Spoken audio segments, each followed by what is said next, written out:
శంకరాచార్యులు అనే మీరు మాట్లాడుతున్న ఎవరైతే ఉన్నారో గురువు గారు, ఆయన గారు పూరి జగన్నాథ ఆలయానికి సంబంధించిన దాంట్లో ఆయన గారి యొక్క పెద్ద అధిష్టాన వ్యక్తి. అంటే ఆయనకు శాస్త్రాలు తర్వాత పౌరోహిత్యం పైన ఎన్నో విలువైన ఆలోచనలు ఉండడం చేత ఆయనకు ఆ విలువ వచ్చిందని చెప్పాలి. ఇప్పుడు ఆయన గారు ఏమని అన్నారు అంటే, ఒక నాయకుడు వచ్చి దాన్ని ముట్టుకోవడం చేత అది అపవిత్రం అవుతుంది, మేము దానికి రాలేము, అలాంటి కార్యక్రమానికి మేము రాలేమన్న ముందు ఏం రాశారు అన్న విషయాన్ని మీరు మాట్లాడితే, మాకు వచ్చిన పిలుపు ఏంది అని ఆయన చెప్పాడు. ఏంటంటే ఆయనతో పాటు ఒక శిష్యుడిని మాత్రమే తీసుకొని రావాలి, ఎవరు రాకూడదని చెప్పిన విషయం అది. కాబట్టి ఆయన మనసు బాధపడ్డది అక్కడ. ఎందుకంటే ఇప్పుడు ఒక ఆస్థానానికి అధిపతి పూరి లాంటి ఒక మహాపుణ్యక్షేత్రానికి ఆయన ఎంతో పెద్ద వారధి కాబట్టి ఆయనకి ఆ మాట కొంచెం అవమానకరంగా అనిపించిందని అనవచ్చు. అలా అనడం చేత ఆయన ఏం చేశారు, నేను ఎందుకు వెళ్తాను, వెళ్ళను, నాతో పాటు నా ఒక్క శిష్యుడినే తీసుకొని రమ్మనడం ఏంది, మీరందరూ కలిసి వేద పండితులు వేద మంత్రాలతో పాటు అందరూ రావాల్సిందిగా అని ఉంటే ఆయన గారికి ఆ విలువ వచ్చేది.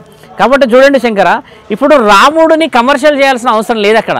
రాముడు ఎవరి ఇంటి దేవుడు కాదు, బాగా గుర్తుపెట్టుకోండి. ఆయన ఈ అఖండ భూమండలానికి దేవుడు. ఆయన మీకు అక్షంతలు వచ్చాయి, చాలామంది ఇంటికి అక్షంతలు వెళ్ళాయి అని అంటే మరి ఖచ్చితంగా రాముడు అందరి యొక్క ఇంటికి దేవుడు అనే అది రుజువు.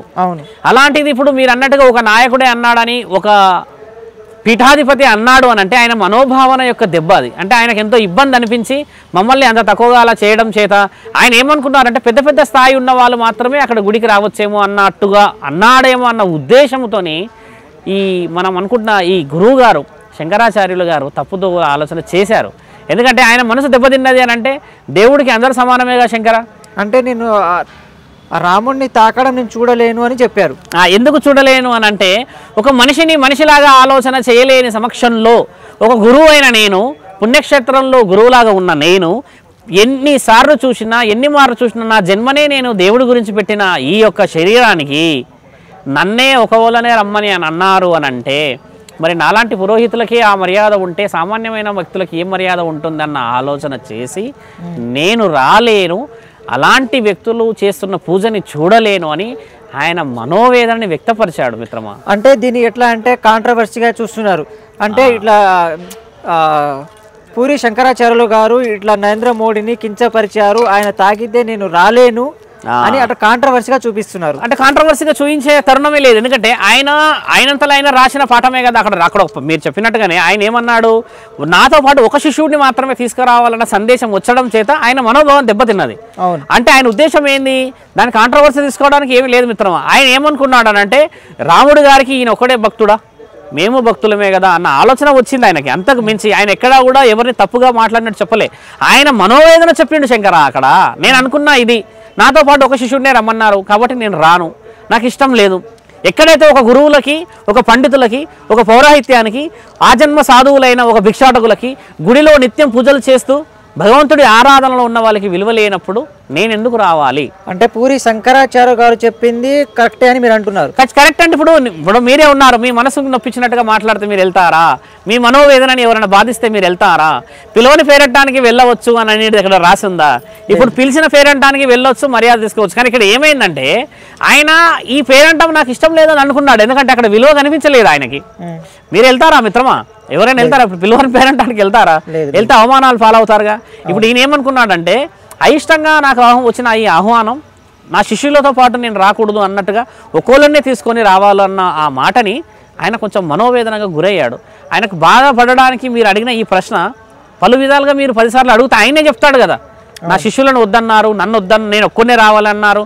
అంటే ఈ గురువు గారికే దేవుడు ఒక్కోళ్ళు కాదు కదా మిత్రమా. భూమండలం మొత్తంలో ఇప్పుడున్న ఈ భారతదేశంలో ఇంతమంది ప్రజలకి రాముడు దేవుడు.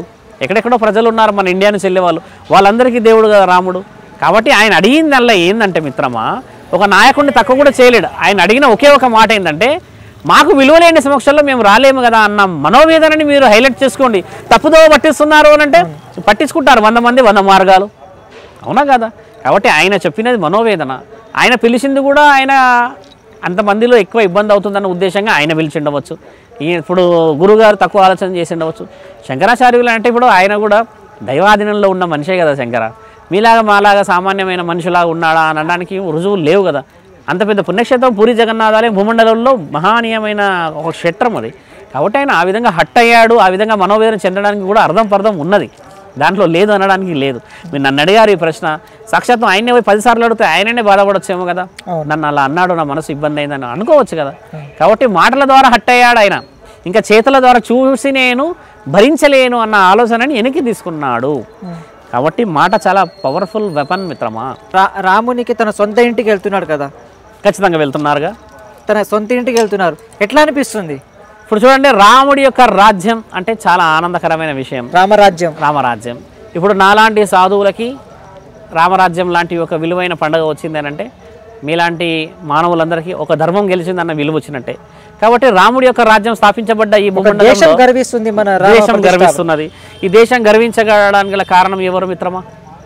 ఒక మాట ఆలోచించండి, మానవులేగా. మానవులు అంటే ఇప్పుడు ఈ మానవులు గెలుచుకున్న తరుణమేగా. ఇది ఎవరన్నా మీరు అన్నట్టుగానే ఎవరైనా రాజకీయవేత్తలు చేసిన కేసా ఇది గెలవడానికి? ఒక భక్తుడు, ఒక మనోవేదన చెందిన, ఒక ఆవేదన పొందిన ఒక మానవుడు చేసిన ఇది న్యాయస్థానంలో గెలిచాం మనం. మీరు అన్నట్టుగా ఎవరో పెద్ద పెద్ద వాళ్ళు వేసింది కాదు కదా. మనోవేదనను చెందిన వాళ్ళు, రాముడి గురించి ఆలోచన చేసిన వాళ్ళు, రాముడి గురించి కోరుకున్న వాళ్ళు, రాముడే మా దేవుడు అనుకున్న వాళ్ళు వేసిన ఒక శక్తి, ఒక భక్తి, ఒక కారణ జన్ముడి చేత గెలిచింది ఈరోజు. ఎందుకు శంకరాచార్యుని తనతో పాటు ఒక శిష్యుని ఎందుకు రమ్మని చెప్పుంటారు? చూడండి, ఎందుకు చెప్పి ఉంటారు అని అంటే, మీరు అడిగిన ఈ ప్రశ్న చూడండి చాలా బలమైన ప్రశ్న. ఎందుకు చెప్పి ఉండొచ్చు? అంత రద్దీలో వీళ్ళు కూడా ఒక సైన్యంతోని, ఒక ఆలోచన ఎక్కువ మందితో వస్తే ఆ విపత్తు అంటే అంత పెద్ద రామ మందిరం అనే విషయంలో ఇంకేదైనా ప్రయారిటీ ఉండవచ్చు. భక్తులు ఎక్కువ మంది వచ్చినప్పుడు వీళ్ళకి ప్రత్యేకత తగ్గిండవచ్చు కదా మిత్రమా. ఒకవేళ మీరు లేని సమక్షంలో గుడి ఆలయం నిర్మాణం, తర్వాత ప్రాణప్రతిష్ఠ అనే కార్యక్రమం జరగదు అని ఉంటే వీళ్ళు చాలామంది అఖండ భూమండలంలో ఎంతమంది వస్తారు? అఘోరాలే వస్తారు, సాధువులే వస్తారు కదా. అలా రాకుండా ఆయన ఆలోచన ఏం చేశాడు అంటే, నేను రాముడిని తాకడం నేను అసలు చూడలేను అంటే దాని ఉద్దేశం ఏంది మిత్రమా? ఏ విధంగా కించపరచట్లేరు. మీరు అనుకున్న ఈ ప్రశ్న ఏంటంటే మిత్రమా, ఆయన అడిగిన ప్రశ్నకి జవాబు శంకరాచార్యులు ఇచ్చింది ఏంటంటే, సామాన్య మానవులకి కూడా భగవంతుడు ఒక్కడే కదా, వ్యత్యాసం చూపించడం దేనికి అన్న మనోవేదన మిత్రమా. ఇప్పుడు మీరు అన్నట్టు కులము, తర్వాత మతము, తర్వాత ఇంకేదో పైశాచికత్వంగా అడిగిన ప్రశ్న కాదు అది. అందరికీ సమానమైన విలువ ఇచ్చినప్పుడు అందరినీ సమానంగా చూడవచ్చు కదా. నేను ఒకవేళ సామాన్యమైన మానవుడిని అయితే ఆయన గారు కూడా సామాన్యమైన మనిషి అన్న ఆలోచన ఆయన చేశారని అర్థం మిత్రమా. ఇప్పుడు శంకరాచార్యుల మీద కూడా కొంతమంది వీడియోలు పెడుతున్నారు, తప్పుగా మాట్లాడారు అనేసి. వాళ్ళకి ఏం చెప్పాలనుకుంటున్నారు? ఇప్పుడు శంకరాచార్యులు తప్పుగా మాట్లాడుకుంటున్నారన్న వీడియో అయితే చూడండి అంత సులభంగా బయటికి వచ్చింది అయితే కాదు. ఇప్పుడు రామ మందిరానికి అయినా గుడి ఎలా కడతారో చూస్తాము అని అనలేడు కదా, గుడి ఎలా వచ్చిందో చూస్తాము అనలేరు కదా, పూజలు ఎలా ఆపుతామో చూస్తాం అనలేడు కదా. ఆయన అన్నది ఏంటంటే, భగవంతుడు అందరికీ సమానమైన వాడు కాబట్టి మమ్మల్ని మాకు విలువ లేని సమక్షంలో పట్టుకున్న ఆ విగ్రహానికి కూడా విలువ వస్తుందంటారా అన్న ఆవేదన వ్యక్తపరిచాడు మిత్రమా. అక్కడ చెడుగా చెప్పలేడు ఆయన. ఇప్పుడు నీకు విలువ ఇవ్వకపోతే నీ ద్వారా ఏదైనా పని చేస్తే నువ్వు ఏమనుకుంటావు? నీ గురించి నేను చెడుగానే అనుకుంటా కదా. ఆయన ప్రశ్న, ఆయన మనస్సును ఆవేదన వ్యక్తపరిచాడు అక్కడ.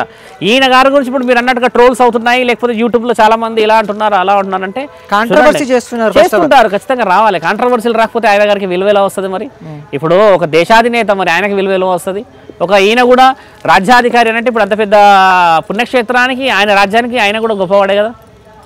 ఇప్పుడు గొప్ప గొప్ప వాళ్ళకి కావాల్సినవి కూడా ఒక మాటల యుద్ధమే జరిగింది, అంతే కదా మిత్రమా. దాంట్లో నిజమేంటో మనం తెలుసుకోగలగాలి. అదే యువతులు చేసుకోవాల్సింది, ఈ యువకులు చేసుకోవాల్సింది కూడా అదే మిత్రమా. ఈ విషయం ప్రజలకు ఏం చెప్పాలనుకుంటున్నారు? చూడండి, జరగాల్సిన ధర్మ కార్యక్రమాల్లో ధర్మం అనేది పరమాత్ముడు రాసుకున్న రాత కాబట్టి రామరాజ్యం 22వ తారీఖు రోజు ప్రాణప్రతిష్ఠ కార్యక్రమం చేద్దాం. అందరు మానవులకి, నిరుపేదల నుంచి ఎంతటి ఆస్తులు అంతస్తులు అనుభవించిన అందరికీ ఒకేలా పరమాత్ముడి ఆజ్ఞ ఉంటుందని తెలుసుకొని అందరూ ధర్మంగా ఆ రోజు అనుకున్న మన ఇంటికి చేరిన ఈ ఇంట్లోకి వచ్చిన అక్షంతాలని ఆ రోజు అందరూ ఇంట్లోకి చల్లుకొని పరమాత్ముడి ఆజ్ఞ అందరికీ ఒకేలా ఉంటుందని, రామరాజ్యం ఇకపైనైనా మన ఈ భూమండలం మీద వచ్చి అందరూ సుఖశాంతులతో అందరూ ఆరోగ్యాలతో ఉండాలని ధర్మసాక్షిగా మా అంతఃకరణ మనశ్శుద్ధితో మేము ఈ విషయాన్ని మీకు చేరవేరుస్తున్నాం. ఎక్కడా కూడా మీరు ఆవేదనలో పడకండి, విషయ వివరణలో ముందుకెళ్ళండి. దైవ కార్యక్రమాలకి సహకరించినట్టుగానే అన్ని విషయాలకు మీరు ముందుకు పోవాలని ఒక శివరుద్ర సాధువు అయిన నేను మీకు ఈ విషయాన్ని అందజేస్తున్నాను. థ్యాంక్ యూ గురుగారు. ధర్మో రక్షతి రక్షత.